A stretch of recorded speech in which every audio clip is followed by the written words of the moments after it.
I never knew after the first one we'd make a second one, but there was such a great reaction, and suddenly you went, we really have a character that we, not characters in a situation that we could have a lot of fun with.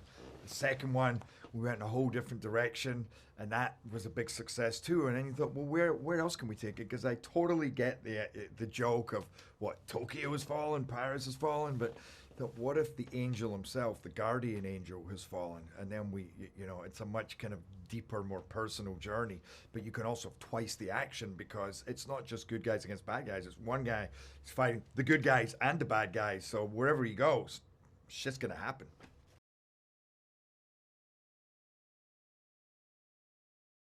Each film has been different. In their tone and their idea, and that's always been we always kind of that, well, if we're going to make another one, where can we take it, rather than just a repeat of the first one. So this one I feel like is a much more personal, involved, emotional. Now you're climbing into the vulnerabilities of Banning and seeing the struggles that he has. And then it's now domestic terrorism. There's a lot more current themes. It's a lot more believable and grounded. But then again, it's like The Fugitive. It has bits of Bourne, The Fugitive, even Superman 3, when suddenly it's like he's the villain and the whole world's against him because they all know who he is, this national hero who people go, were we so wrong? Is this? And for him to be having to deal with that, knowing that, oh God, how could they lose their trust in me so easily? And then have to get to the bottom of it when he can't go anywhere without people going, it's like, what's that movie where they all scream when the yeah, I don't know. It's an old movie and they go, Donald Sutherland, but Invasion of the Body Snatchers. I kind of felt a bit of that too.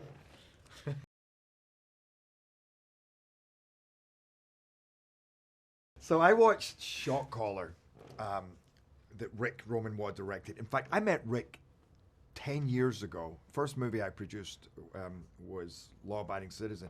I interviewed Rick, and I loved him. I loved his ideas. But he hadn't really done much, and it was just a bit of a gamble. But we clicked. We always said we're going to work together. And Rick said to me once, you and I are going to make a movie. It's going to be The Searchers, John Wayne's. They're going to remember it for generations. So I watched his prison movie, Shot Caller, and I came out of there like shaking. And I called him up and I said, you mentioned the word three, like 3 generations. What about doing The Third Has Fallen? There was a pause, and he's like, okay, what are we talking about? I sent him a script, and that basically that weekend kept emailing him saying, what about this, and he had a look and he went, you know what, let's do this, let's ground it, let's make it really gritty and emotional and powerful and character driven. And that's what he did. He brought this groundedness, this truth to it, and made it a much more deeper, sophisticated story.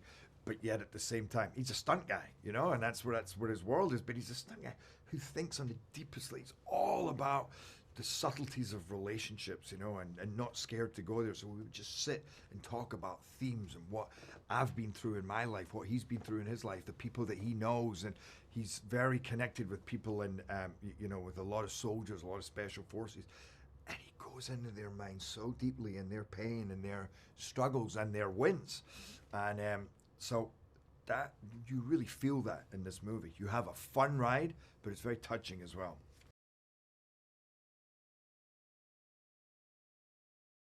I think they can expect this belter of a thriller, relentless action, super involved, and then and then like I just said, a much deeper journey with these different characters. There's a beautiful relationship between myself and the president, Morgan Freeman, Nick Nolte, who in the movie who plays my kind of long lost crazy father, which is the most fun part of the movie, and just twists and turns, and we have more action sequences. We have 23 action sequences.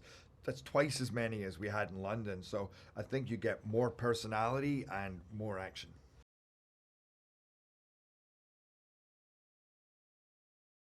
This is the last great action movie of the summer because this is a great action movie, and I think it's the last action movie of the summer. I mean, it really is. It's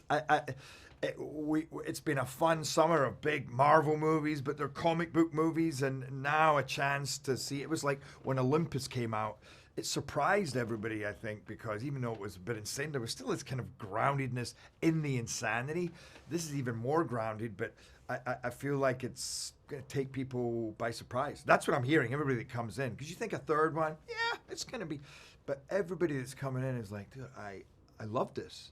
I love this. And I think we had a lot of courage in this. We took a gamble in the direction that we took it in, going for, like I say, a deeper, more interesting story rather than just let's blow up another city, you know.